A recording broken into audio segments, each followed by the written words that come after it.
Okay, this is another Baja hurricane that is receiving a HAARP downburst from the HAARP transmitter up here. Right down here, the water's really warm, like 82 degrees or so, and it had been a Category 4 down there. And as it moved up here, it dropped to Category 2, and as it moved through this area here, this is something like, oh, I don't know, upper 70s. So it is going to weaken on its own just naturally. But they're doing a HAARP operation and a chemtrail operation, I believe. And unfortunately, their Java has been corrupted, and both my CPUs are spinning at 100%, so I cannot show you animation. But what I can show you is that I caught the HAARP ring when they first started to downburst this storm. Let me show you that. And I can't do animation. If I update this page, it'll take about 3 or 4 minutes. So I'm just going to try and show you this HAARP ring here. It's actually quite hard to see without animation, but it's this dark ring right here. Hope you can see that. Let me zoom in a little more. Okay, so this is the dry air roll cloud, so it's actually, you know, a dark area, and it was moving outward, so it was centered about here.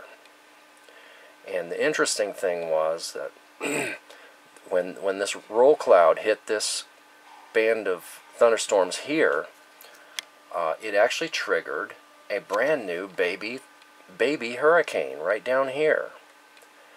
And I have it in the animation, but the CPUs are just absolutely in concrete right now. So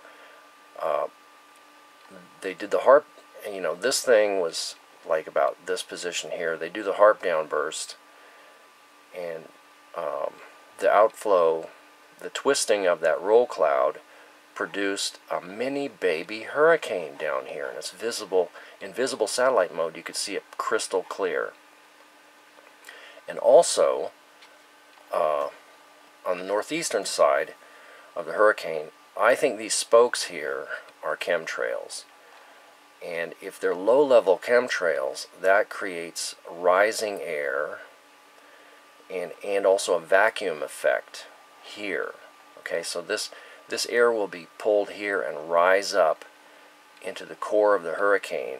And what that does is it produces a vacuum that'll push it in that direction. So with the HAARP downburst here, you have descending air that's going clockwise, and that's going to tend to push the core to the right. So they're trying to push the core to the right, and with this vacuum effect from the low-level chemtrails, push it to the north. And the reason they're doing this is that there is no jet stream here. This thing has created its own circular jet stream, and there's no surface wind. That's why it just sits there spinning day after day. But by doing a HAARP downburst here, they create a clockwise flow, which is going to help to push this core to the right.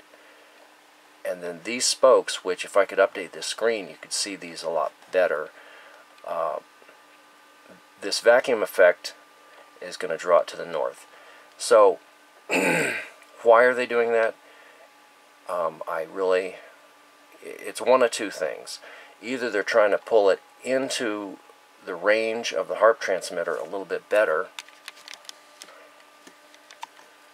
so that they can manage it better, because the smaller HAARP is not near as powerful as the Gakona. I mean, just not near as powerful. So what they would do with it once they get it closer, I'm not sure. But the other thing they might be trying to do is pull it into California and create floods.